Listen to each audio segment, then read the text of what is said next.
Salam sejahtera dalam kasih Kristus. Senang jumpa dengan Bapak Ibu Saudara sekalian melalui channel ini. Kali ini kita akan membahas pertanyaan MTPJ Gemim tanggal 2 sampai tanggal 8 Oktober tahun 2022. Tidak usah lagi kita berlama-lama, mari kita langsung saja masuk pada 3 pertanyaan yang diajukan dalam buku MTPJ Gemim khusus tanggal 2 sampai tanggal 8 Oktober tahun 2022.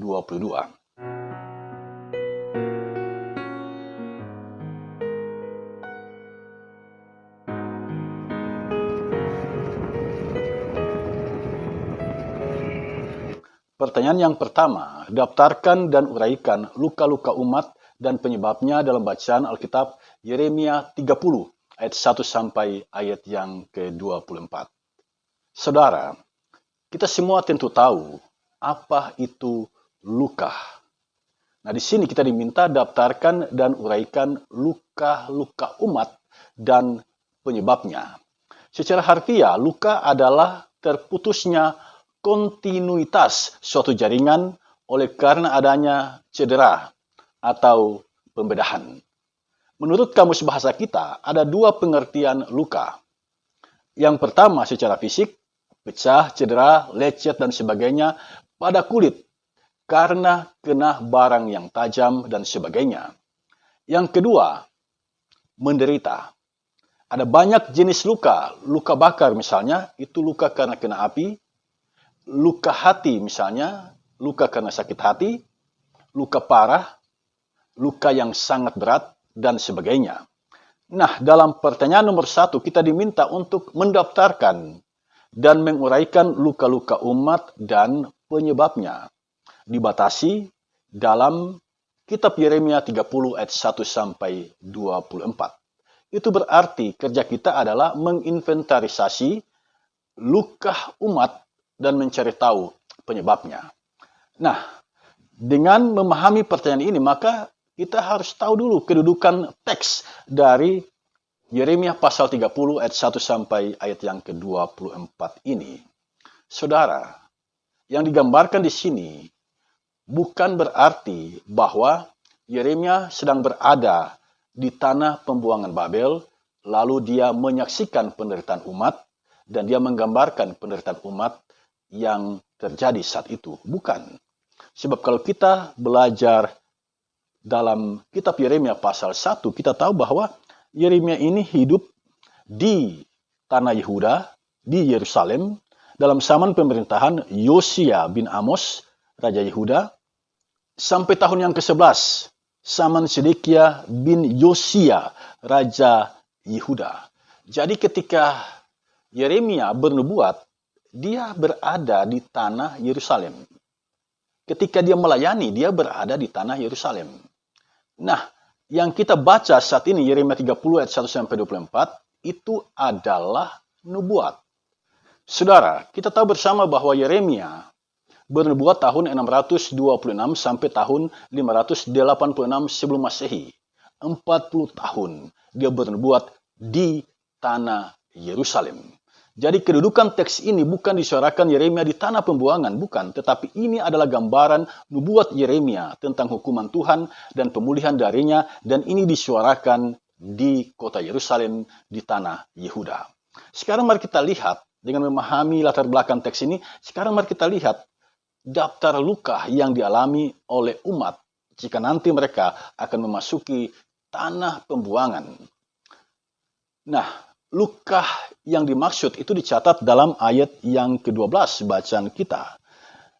Sungguh beginilah firman Tuhan, penyakitmu sangat payah, lukamu tidak tersembuhkan. Nah, apa saja luka yang dialami oleh umat? Saya mencatat beberapa hal. Yang pertama, ayat 5. Dalam ayat 5 kita membaca ada jerit kegentaran, kedahsyatan, dan tidak ada damai. Tidak ada damai. Itu luka yang pertama. Jadi kondisi batin umat saat itu tidak ada damai. Kalau kita hidup bertetangga, lalu hubungan kita dengan tetangga tidak ada damai, ini merupakan sebuah penderitaan. Jadi luka yang dimaksud di sini adalah penderitaan yang dialami oleh umat. Di saat itu, Yeremia menubuatkan tidak ada damai. Yang kedua, ayat 6, digambarkan secara simbolik setiap laki-laki tangannya di pinggang, menahan sakit seperti perempuan yang melahirkan. Laki-laki sering menjadi simbol keperkasaan. Jadi, dengan menyebut kata laki-laki di sini, Yeremia sesungguhnya mau mengatakan kepada umat, orang yang seperkasa apapun, dia akan mengalami sakit. Dia akan mengalami penderitaan di tanah pembuangan. Kemudian, masih dalam ayat yang ke-6, kita menemukan kata muka pucat. Muka pucat itu menggambarkan kelelahan, menggambarkan tidak ada keriangan. Jadi umat kehilangan sukacita. Itu luka yang dialami oleh umat. Kemudian perhatikan ayat 10. Dalam ayat 10, sebab sesungguhnya aku menyelamatkan engkau dari tempat jauh dan keturunanmu dari negeri pembuangan mereka. Jadi luka yang digambarkan di sini adalah umat berada di negeri pembuangan. Terisolasi. Jika kita terisolasi, itu merupakan penderitaan. Itu merupakan luka batin bagi kita. Kemudian ayat 12, penyakitmu sangat payah. Jadi secara fisik, bangsa Israel mengalami sakit penyakit. Yang kemudian penyakit itu disebutkan dalam ayat 13, yaitu bisul. Nah, selanjutnya, ayat 14, semua kekasih melupakan. Nah, pertanyaan kita, kekasih yang dimaksud ini siapa? Apakah kekasih ini adalah orang-orang yang dicintai? Orang-orang itu kemudian melupakan umat yang berada di tanah pembuangan. Semua kekasihmu melupakan engkau, mereka tidak menanyakan engkau lagi. Ini adalah gambaran bahwa umat Israel benar-benar tercerai-berai. Jadi ada orang yang terpisah dari orang-orang yang mereka kasihi. Dan ini merupakan luka batin yang serius. Kemudian, perhatikan ayat yang ke-15, berteriak karena penyakit. Jadi penyakit yang mereka alami benar-benar penyakit yang payah, dan ini membuat mereka berteriak. Ada kondisi tubuh yang lemah karena sakit yang membuat mereka mengalami luka yang serius, sehingga mereka berteriak. Kemudian dalam ayat yang ke-15, mereka mengalami kepedihan. Nah, kepedihan itu kan soal hati. Jadi, umat yang berada di tanah pembuangan dinubuatkan di sini, mereka akan mengalami kepedihan hati. Kemudian ayat yang ke-16, ini ada gambaran tentang bangsa Israel yang diserang oleh bangsa lain, sehingga Yeremia menggunakan kata menelan, merampok, menjarah. Jadi, penderitaan umat, luka hati umat dimulai dari sini. Nah, kemudian kita diminta untuk menjawab pertanyaan, apa yang menjadi penyebab? Menjadi penyebab sehingga umat mengalami penderitaan yang sehebat itu, yang digambarkan oleh Yeremia di sini. Untuk menjawab pertanyaan ini, mari kita lihat ayat 14 dan ayat yang ke-15. Saya akan bacakan bagi kita semua. Semua kekasihmu melupakan engkau, mereka tidak menanyakan engkau lagi. Sungguh aku telah memukul engkau dengan pukulan musuh, dengan hajaran yang bengis, karena kesalahanmu banyak, dosamu berjumlah besar. Mengapakah engkau berteriak karena penyakitmu, karena kepedihanmu sangat payah? Karena kesalahanmu banyak, dosamu berjumlah besar, maka aku telah melakukan semuanya ini kepadamu. Tuhan dengan jelas, dengan terbuka, dengan gamblang mengatakan di sini, penyebabnya cuma satu, yaitu kesalahan yang banyak, dosa yang besar. Hanya itu penyebabnya.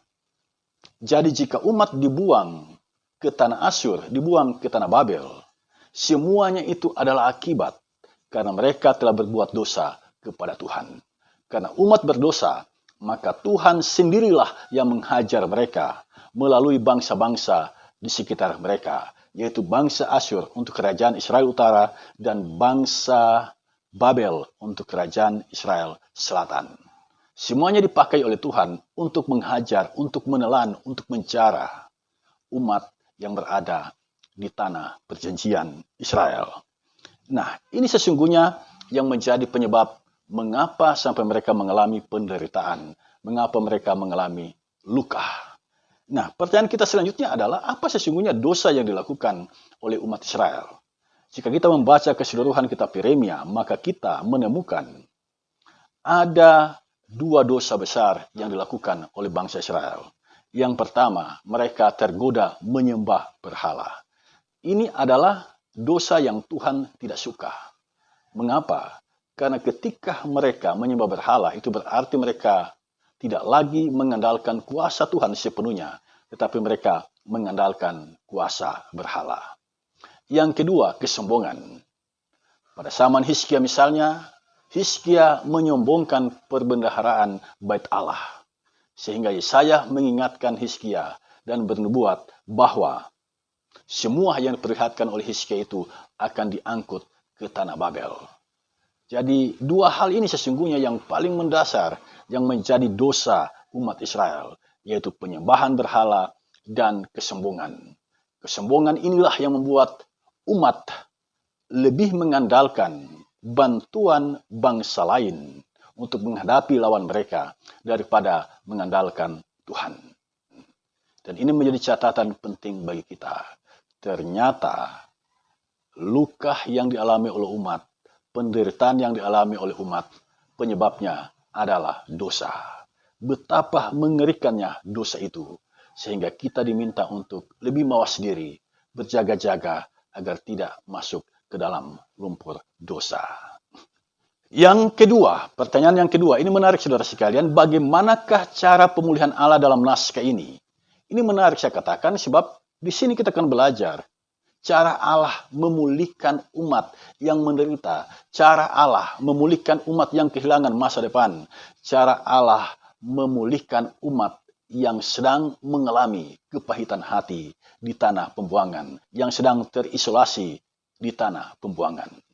Dalam nubuatnya, Yeremia mengatakan hal ini. Pertama, perhatikan ayat 3. Dari ayat 3 jelas bagi kita, sebab sesungguhnya waktunya akan datang, demikianlah firman Tuhan, bahwa aku akan memulihkan keadaan umatku. Yang pertama harus diimani, yang harus dipercayai adalah ada waktu Tuhan untuk memulihkan. Itu yang pertama yang disampaikan. Ada waktu Tuhan untuk memulihkan umat. Yang kedua, ayat 8. Tuhan mematahkan kuk dan memutuskan tali. Ini adalah gambaran tentang penjajahan, gambaran tentang tekanan yang dilakukan oleh bangsa asing. Sehingga Tuhan bertindak mematahkan kuk dan memutuskan tali perhambaan itu.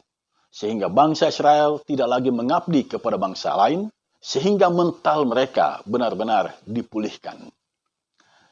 Yang berikut ayat 10, Tuhan menyelamatkan mereka dari negeri pembuangan. Tidak ada yang bisa memulangkan bangsa Israel dalam keadaan realitas kehidupan yang menderita seperti itu. Tidak ada dari antara mereka yang dapat bangkit berjuang untuk melawan penjajah. Tetapi Tuhan dengan kuasanya dapat memulihkan bangsa Israel untuk kembali ke tanah leluhur mereka. Selanjutnya, perhatikan ayat 11. Di sini disebutkan Allah menyertai bangsa yang menjajah Israel akan dihapuskan Tuhan. Jadi Tuhan sendirilah yang bertindak membebaskan Israel dari penjajahan, dari penderitaan mereka, dan Tuhan sendirilah yang akan menghabiskan bangsa-bangsa yang telah menjarah, yang telah merampok, yang telah menjajah bangsa Israel. Kemudian perhatikan ayat 16. Di sini jelas disebutkan Tuhan menghajar bangsa yang menjarah Israel. Ayat 17, Tuhan menyembuhkan, mengobati luka. Jadi ini ada sentuhan Tuhan. Ayat 17, perhatikan ayat 17, di sini disebutkan Tuhan menyembuhkan, Tuhan mengobati luka. Jadi penyakit yang dialami oleh bangsa Israel, salah satunya adalah penyakit bisul, itu disembuhkan oleh Tuhan. Kemudian ayat 18, Tuhan memulihkan keadaan Yakub. Jadi pemulihan yang dilakukan oleh Tuhan adalah pemulihan secara holistik. Secara fisik dipulihkan, secara psikis juga dipulihkan, dan secara sosial dipulihkan. Pemulihan secara utuh. Ayat 18, pemulihan secara fisik, kota akan dibangun kembali. Ya, dan kalau kota dibangun kembali itu juga pemulihan secara batin. Sebab kota Yerusalem dan bait Allah yang ada di dalamnya merupakan kebanggaan umat Israel. Jadi kalau itu dibangun kembali, itu berarti kondisi batin mereka dipulihkan oleh Tuhan. Dan kita tahu itu terjadi di bawah kepemimpinan Zerubbabel. Pembangunan bait Allah itu, pembangunan kota Yerusalem terjadi. Kemudian mari kita perhatikan ayat 19. Di sini kita melihat pemulihan yang dilakukan oleh Tuhan, di mana keturunan bangsa Israel menjadi sangat banyak. Lalu masih di ayat 19, mereka tidak akan dihina lagi. Dalam bahasa kita sekarang, mereka tidak akan dibuli lagi oleh bangsa-bangsa lain. Lalu ada ayat yang ke-20, anak-anak menjadi seperti dahulu kala. Jadi situasi dan kondisi yang kondusif, situasi dan kondisi yang aman, nyaman sebelum mereka dibuang ke tanah Babel, itu akan terjadi karena Tuhan yang melakukannya.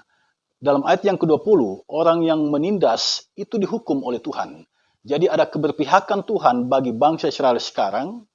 Orang-orang yang dulu pernah menyakiti mereka, menindas mereka, menekan mereka, mereka akan ditindas oleh Tuhan.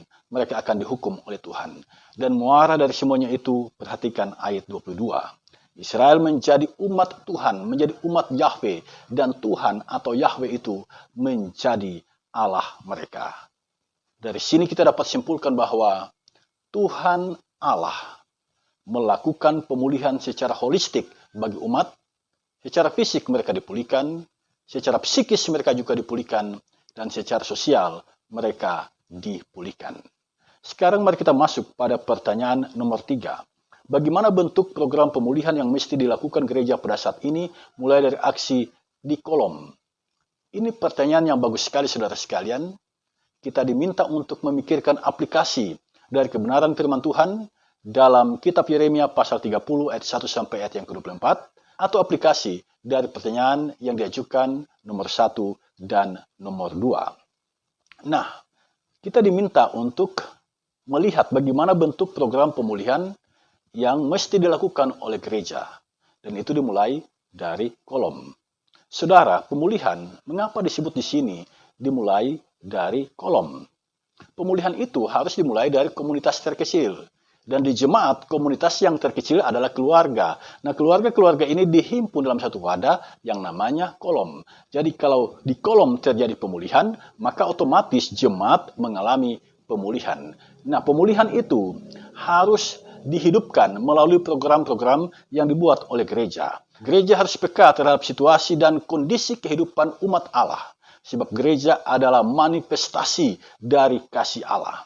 Nah, sekarang mari kita lihat apa saja program gereja yang harus dilakukan untuk membawa pemulihan bagi umat. Saya mencatat 3 hal. Belajar dari Yeremia pasal 30 ayat 1 sampai ayat yang ke-24. Kita harus melakukan pemulihan secara holistik. Pemulihan yang pertama, pemulihan secara fisik. Pemulihan dari luka tubuh kita atau kondisi tubuh kita yang lemah. Nah, gereja saat ini sedang melaksanakan itu. Ada diakonia bagi orang sakit, ada diakonia bagi orang miskin, ada diakonia bagi orang-orang yang berkesusahan. Gereja tidak hanya prihatin, tetapi gereja menyatakan kehadirannya di sana dan gereja memberikan pertolongan yang tepat bagi mereka. Yang kedua, pemulihan dari sisi psikis. Pemulihan bagi mereka yang mengalami luka batin karena tekanan sesama atau perkataan sesama atau perilaku sesama yang membuat batin mereka terluka. Nah, di sini kita melihat betapa pentingnya program konseling pastoral.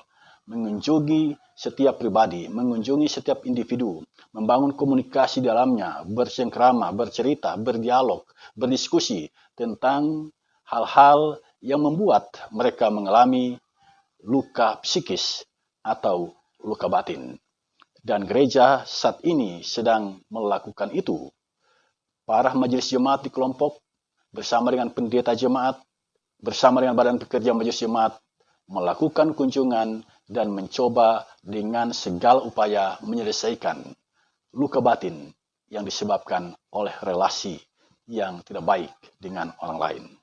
Kemudian pemulihan sosial, pemulihan terhadap relasi yang rusak. Relasi yang rusak karena konflik antar individu, gereja harus hadir untuk mendamaikan mereka. Ada juga orang yang karena dihukum, mereka masuk penjara dan mereka merasa terisolasi di sana.